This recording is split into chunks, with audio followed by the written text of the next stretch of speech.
नमस्कार दोस्तों, स्वागत है आप सबका हमारे इस चैनल पे। आज की इस वीडियो के अंतर्गत हम लोग स्पोर्ट्स से related question total 25 question solve करेंगे। आपको सबसे पहले क्वेश्चन को खुद से ट्राई करना है कि 25 में से आपके कितने क्वेश्चन बन रहे हैं, ठीक है। तो विदाउट वेस्टिंग एनी टाइम चलो शुरू करते हैं। देखिए, पहला क्वेश्चन है, वर्ष 2020 में किस खिलाड़ी ने BWF वर्ल्ड टूर फाइनल्स में पुरुष एकल का खिताब जीता है? ऑप्शन है यहाँ पे एंडर्स एंटनसन, केंटो मोमोटा, लोह किन येव और ली चोंग वेई। इनमें से कौन सा ऑप्शन सही है बताइए। इसका करेक्ट ऑप्शन है ऑप्शन नंबर ए, एंडर्स एंटनसन। यानी कि 2020 का जो BWF वर्ल्ड टूर फाइनल्स का खिताब किसने जीता था? तो एंडर्स एंटनसन। इसका नाम आपको ध्यान रखना है, ठीक है। इसी तरह से हम लोग टोटल 25 क्वेश्चन सॉल्व करेंगे। अगर आपको क्वेश्चन बन रहे हैं तो बहुत अच्छी बात है, और अगर नहीं बन रहे हैं तो इन क्वेश्चन को आपको याद करना है, क्योंकि ये जो टोटल 25 क्वेश्चन है हमारे मध्य प्रदेश का जो प्रकाशन से रोजगार निर्माण का प्रकाशन होता है, साप्ताहिक पत्रिका आती है, उसके अंतर्गत से टोटल 25 क्वेश्चन लिए गए हैं स्पोर्ट्स से रिलेटेड, ठीक है। चलो नेक्स्ट देखो, वर्ष 2022 में किस देश ने बिली जीन किंग कप जीता है? ध्यान रखना है, बिली जीन किंग कप 2022 का किसने जीता है? फ्रांस, स्विट्जरलैंड, ऑस्ट्रेलिया या अमेरिका? इसका जो करेक्ट ऑप्शन है सी, यानी कि स्विट्जरलैंड ने बिली जीन किंग कप 2022 का जीता है। नेक्स्ट क्वेश्चन है, अमन सेहरावत किस खेल में भारत का प्रतिनिधित्व करते हैं? यानी सीधा सा क्वेश्चन है, अमन सेहरावत जो है किस खेल से संबंधित हैं? ऑप्शन है हॉकी, कबड्डी, कुश्ती, एथलेटिक्स। बताइए कौन सा ऑप्शन सही होगा। इसका करेक्ट ऑप्शन है कुश्ती, यानी कि अमन सेहरावत जी जो हैं ये कुश्ती खेल से संबंधित हैं। सीके नायडू ट्रॉफी किस खेल से संबंधित एक प्रतियोगिता है? आप सबको पता होगा सीके नायडू। ऑप्शन है यहाँ पे देख लीजिए, बैडमिंटन, क्रिकेट, हॉकी या फिर शतरंज। इसका करेक्ट ऑप्शन होगा क्रिकेट। यहाँ पे भी देखेंगे सी के में भी इसमें क्रिकेट छुपा हुआ है, ऐसे देख सकते हैं, यानी कि क्रिकेट ऐसे बना सकते हैं, ठीक है। तो इसको याद रखने की ट्रिक है, सी के से क्रिकेट होता है, तो आपको ध्यान रखना है अगर पता नहीं है तो। वैसे जनरली सबको पता होता है ये क्वेश्चन। नेक्स्ट देखते हैं अगला, आईसीसी ने अप्रैल 2023 के लिए किस खिलाड़ी को प्लेयर ऑफ द मंथ चुना है? ध्यान रखिए कि हर महीने में आईसीसी किसी एक खिलाड़ी को प्लेयर ऑफ द मंथ चुनती है, उसी प्रकार से प्लेयर ऑफ द ईयर भी चुना जाता है साल के अंत में।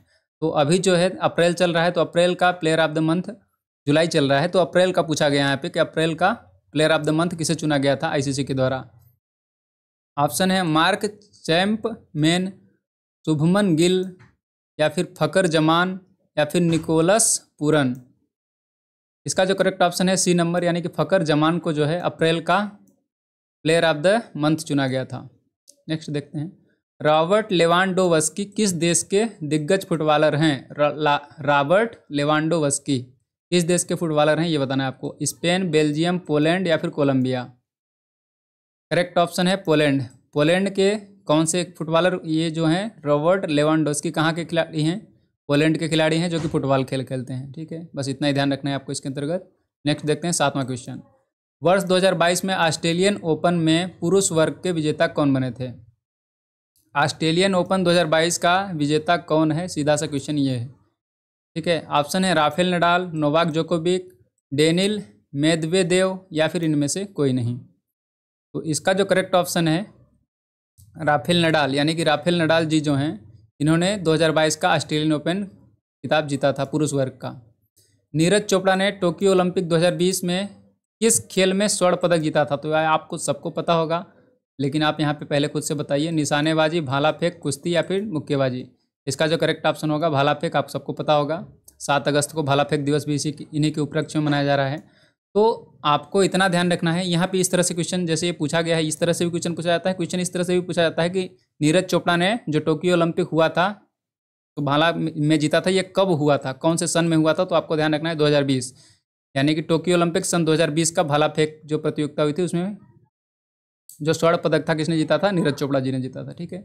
नेक्स्ट देखो, वर्ष 2022 में वर्ल्ड एक्वाटिक्स चैंपियनशिप किस देश में आयोजित की गई थी? 2022 का वर्ल्ड एक्वाटिक्स चैंपियनशिप किस देश में आयोजित की गई थी? स्पेन, जापान, हंगरी या फिर न्यूजीलैंड? बताइए कौन सा सही होगा इसका। इसका करेक्ट ऑप्शन है हंगरी, यानी कि 2022 का वर्ल्ड एक्वाटिक्स चैंपियनशिप जो हुई थी ये हंगरी में हुई थी। हंगरी एक देश है, आगे देखिए, साइना नेहवाल ने किस वर्ष ओलंपिक खेलों में बैडमिंटन में महिला वर्ग में कांस्य पदक जीता था? ध्यान रखिए कि साइना नेहवाल ने जो जीता था ये कांस्य पदक जीता था, और जो पीवी सिंधु जी ने जीता था पहली बार तो रजत पदक जीता था। दोनों ही क्वेश्चन इंपॉर्टेंट हैं, पहले आप इसको बताएंगे कि साइना नेहवाल ने किस वर्ष ओलंपिक खेलों में बैडमिंटन में महिला वर्ग में कांस्य पदक जीता था? वर्ष 2008, 2012, 2016 या फिर इनमें से कोई नहीं। इसका सही ऑप्शन है 2012, यानी कि साइना नेहवाल जी ने जो कांस्य पदक जीता था बैडमिंटन में ये 2012 में जीता था। और इसी तरह से जो क्वेश्चन पूछा जाता है कि विश्व बैडमिंटनशिप में चैंपियनशिप में जो रजत पदक जीता था वो किसने जीता था? तो अपनी पीवी सिंधु जी ने जीता था। ठीक है, नेक्स्ट देखो, T20 अंतर्राष्ट्रीय क्रिकेट में शतक बनाने वाले पहले बल्लेबाज कौन थे? T20 क्रिकेट जो होता है उसमें अंतर्राष्ट्रीय क्रिकेट में शतक यानी सबसे पहले शतक किसने बनाया था? बल्लेबाज यानी बैट्समैन कौन थे? ऑप्शन है Brendon McCullum, Suresh Raina, Chris Gayle, Herschelle Gibbs. बताइए कौन सा ऑप्शन सही लग रहा है आपको? इसका ऑप्शन सही है क्रिस गेल। क्रिस गेल ने ही सबसे पहले शतक बनाया था T20 के फॉर्मेट के अंतर्गत। ठीक है, नेक्स्ट देखो अगला, इस वर्ष यानी कि 2023 के अंतर्गत किस खिलाड़ी ने बोस्टन मैराथन रेस जीती है? 2023 में बोस्टन मैराथन रेस किसने जीती है? ऑप्शन है बेंसन किपरुतो, इलियुड किपचोगे, एल्बर्ट कोरिर या फिर एवांस चैवेट। इसका जो सही ऑप्शन है एवांस चैवेट। Just second. ठीक है, तो एवांस चैवेट जी जो हैं इन्होंने ही जीता था बोस्टन मैराथन रेस। अगला देखिए, वर्ष 2021 में किस देश ने हॉकी एशियन चैंपियन ट्रॉफी जीती है? 2021 का हॉकी एशियन चैंपियनशिप किसने जीती है? ये क्वेश्चन है। ऑप्शन है दक्षिण कोरिया, भारत, मलेशिया या फिर जापान। इसका जो करेक्ट ऑप्शन होगा दक्षिण कोरिया, यानी कि 2021 का जो होगा, जस्ट सेकेंड देख लेते हैं। ठीक है, दक्षिण कोरिया जो है ये दक्षिण कोरिया ने जीता था क्या? 2021 का हॉकी के अंतर्गत जो एशियन चैंपियनशिप ट्रॉफी हुई थी। क्वेश्चन यहाँ से एक ये भी बन सकता है कि 2023 का men's hockey junior Asia cup किसने जीता था? ये भी एशियन कप है, और जो अभी हुआ था 2023 में men's hockey junior Asia cup तो उसको जीता था भारत ने। तो ये दोनों ही पॉइंट आपको ध्यान रखना है। अभी जो 2023 में हुआ था जूनियर एशिया कप मेंस और वोमेन दोनों को ही भारत ने जीता है, तो ये आपको पॉइंट ध्यान रखना है। ठीक है, अगर 2021 का पूछा जाएगा तो आपको दक्षिण कोरिया लगाना है। अगला क्वेश्चन देखते हैं, इस वर्ष अगस्ता मास्टर्स गोल्फ टूर्नामेंट किस खिलाड़ी ने जीता है? अगस्ता मास्टर्स गोल्फ टूर्नामेंट किस खिलाड़ी ने जीता है इस साल का 2023 का? मतलब ऑप्शन है ब्रूक कोएप्का, जॉन राहम या फिर फिल मैकेल्सन। इनमें से कौन सा ऑप्शन सही होगा? या फिर यहाँ पे एक डी ऑप्शन भी है जॉर्डन स्पिथ। इसका जो करेक्ट ऑप्शन है जॉन राहम है। ठीक है, अगला देखो, डायमंड लीग प्रतियोगिता किस खेल से संबंधित है? डायमंड लीग प्रतियोगिता किस खेल से संबंधित है? एथलेटिक्स, फुटबॉल, जिम्नास्टिक और शतरंज। इसका सही ऑप्शन जो होगा एथलेटिक्स होगा, फुटबॉल नहीं होगा, एथलेटिक्स होगा, इसको ध्यान रखना है। डायमंड लीग प्रतियोगिता एथलेटिक्स से संबंधित है। नेक्स्ट देखो, टोक्यो ओलंपिक 2020 में किस देश ने पुरुष हॉकी का स्वर्ण पदक जीता है? टोक्यो ओलंपिक जो 2020 के अंतर्गत हुआ था, नेक्स्ट वाला जो 2024 का है ये पेरिस फ्रांस में होगा, इसको भी ध्यान रखना है। और ये जो 2020 में हुआ था टोक्यो ओलंपिक, टोक्यो में हुआ था 2020 का ओलंपिक, तो इसमें पुरुष हॉकी का स्वर्ण पदक कौन से देश ने जीता था? क्वेश्चन ये है। ऑप्शन है भारत, ऑस्ट्रेलिया, बेल्जियम, जापान। इसका जो सही आंसर है बेल्जियम है, यानी कि 2020 में जो हॉकी का टूर्नामेंट हुआ था टोक्यो ओलंपिक वाला उसको बेल्जियम देश ने जीता था। ठीक है, अगला देखो, इनमें से किस खिलाड़ी ने हाल ही में MCC की मानद सदस्यता नहीं मिली है? यानी कि MCC जो है, MCC इसका फुल फॉर्म क्या है? मेलबोर्न क्रिकेट क्लब, जो कि एक क्रिकेट का क्लब है जिसके अंतर्गत इनमें से कौन सा सदस्य नहीं शामिल है? ये क्वेश्चन है। ऑप्शन है महेंद्र सिंह धोनी, युवराज सिंह, ईशांत शर्मा, सुरेश रैना। तो इसमें से जो ईशांत शर्मा जी हैं ये MCC के सदस्य नहीं हैं। अगला देखो, किस खिलाड़ी ने विंबलडन में सबसे ज़्यादा बार पुरुष एकल खिताब जीता है? किस खिलाड़ी ने विंबलडन के अंतर्गत सबसे ज़्यादा बार पुरुष एकल का खिताब जीता है? ये आप सबको पता होगा, काफ़ी इंपॉर्टेंट क्वेश्चन है। इन्होंने बहुत सारे मैचेस जीते हैं, तो आपको पता होगा ये। Novak Djokovic, Rafael Nadal, Andy Roddick या फिर रोजर फेडरर। तो इसका जो सही ऑप्शन है option number D, Roger Federer सही ऑप्शन है। ठीक है, नेक्स्ट देखो, वाकर कप किस खेल से संबंधित है? वाकर कप किस खेल से संबंधित है? Golf, tennis, football, squash. इसका जो सही ऑप्शन होगा गोल्फ, गोल्फ से संबंधित है वाकर कप। इसको ध्यान रखना है, ये क्वेश्चन आ चुका है बहुत सारे एग्जाम्स में अभी तक। एंडी मरे ने किस वर्ष टेनिस में रोम मास्टर्स टूर्नामेंट जीता था? एंडी मरे ने किस वर्ष में टेनिस के अंतर्गत रोम मास्टर्स टूर्नामेंट जीता था? 2015, 16, 18 या 19? इसका जो करेक्ट ऑप्शन है 2016। 2016 के अंतर्गत एंडी मरे ने टेनिस में रोम मास्टर्स टूर्नामेंट जीता था। जर्मनी ने कितनी बार यूरो कप फुटबॉल टूर्नामेंट जीता है?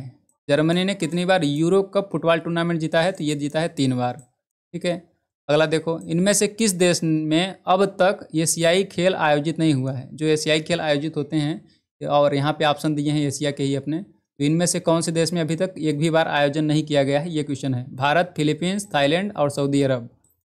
तो इसमें से जो है सऊदी अरब में अभी तक एशियाई खेलों का आयोजन नहीं किया गया है, बाकी इन तीनों देशों में किया जा चुका है।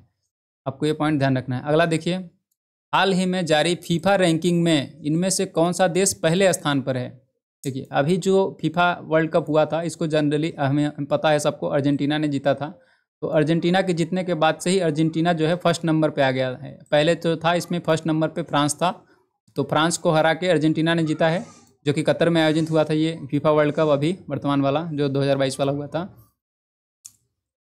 तो इसको आपको ध्यान रखना है। तो अर्जेंटीना अभी फर्स्ट नंबर पे है, ये भी आपको ध्यान रखना है। नेक्स्ट देखो, द्रोणावली हरिका किस खेल में भारत का प्रतिनिधित्व करते हैं? यानी कि सिंपल सा क्वेश्चन ये है, द्रोणावली हरिका ये जो हैं ये किस खेल से संबंधित हैं? हॉकी, स्क्वैश, एथलेटिक्स या फिर शतरंज? बताइए कौन सा ऑप्शन सही लग रहा है आपको। इसका जो करेक्ट ऑप्शन है शतरंज, यानी कि शतरंज से संबंधित है द्रोणावली हरिका। नेक्स्ट देखो, एलिना रिवाकिना, इनका नाम आपने काफ़ी बार सुना होगा। एलिना रिवाकिना किस देश की दिग्गज महिला टेनिस खिलाड़ी हैं? ऑप्शन है आपके लिए यूक्रेन, सर्बिया, कजाकिस्तान और जर्मनी। बताइए कौन सा सही लग रहा है आपको। इसका जो करेक्ट ऑप्शन है कजाकिस्तान है, यानी कि जो एलिना रिवाकिना है ये कजाकिस्तान की खिलाड़ी हैं। ये यहाँ पे इसके आंसर भी दिए हुए हैं, आप इसको पढ़ सकते हैं एक बार। ठीक है, अगर कोई आपको डाउट लगता है तो। जनरली मैंने सारे क्वेश्चन आपको अच्छे से बता दिए हैं। अगर आपको किसी क्वेश्चन में कोई भी डाउट होता है तो आप कमेंट सेक्शन में कमेंट करके पूछ सकते हैं। यहाँ पे कुछ इंपॉर्टेंट फैक्ट्स है, तो इसको भी अपन देख लेते हैं एक बार, क्योंकि यहाँ से क्वेश्चन बन सकता है। देखो, सीधी जिले में 66 करोड़ रुपए की लागत से होगा विद्युत अधोसंरचना का सुदृढ़ीकरण। तो यानी कि सीधी जिले के लिए 66 करोड़ रुपए आवंटित किए गए हैं अभी, मतलब वहाँ पे स्वीकृत किए गए हैं सीधी जिले में विद्युत के विकास के लिए, उसमें थोड़ा बहुत रीस्ट्रक्चरिंग के लिए। जो कि अभी क्वेश्चन यहाँ से ये पूछा जा सकता है कि अभी वर्तमान में विद्युत मंत्री कौन है मध्य प्रदेश के? तो श्री प्रद्युम्न सिंह तोमर। आपको बस इतना नाम इनका ध्यान रखना है कि विद्युत मंत्री अभी जो हैं हमारे ऊर्जा मंत्री जो हैं प्रद्युम्न सिंह तोमर जी हैं अभी मध्य प्रदेश के। ठीक है, तो ये एमपी से रिलेटेड हमारा फैक्ट्स था कुछ, मतलब बाकी जो हमने पढ़े हैं ये पूरे किसी भी एग्जाम्स के लिए इंपॉर्टेंट हैं, जितने भी हमने स्पोर्ट्स से रिलेटेड करंट अफेयर पढ़े हैं। ठीक है, तो इस तरह से हम लोग हर संडे को ये वीडियो बनाते हैं, आपको पता होगा अगर आप वीडियोज़ को फॉलो करते हैं। तो अगर आप चैनल पे फर्स्ट टाइम विजिट किए हैं तो चैनल को सबसे पहले सब्सक्राइब कर लीजिए, और अपन मिलेंगे नेक्स्ट वीडियो के अंतर्गत। तब तक के लिए इस तरह से हंसते रहिए, मुस्कुराते रहिए। थैंक्स फॉर वॉचिंग दोस्तों।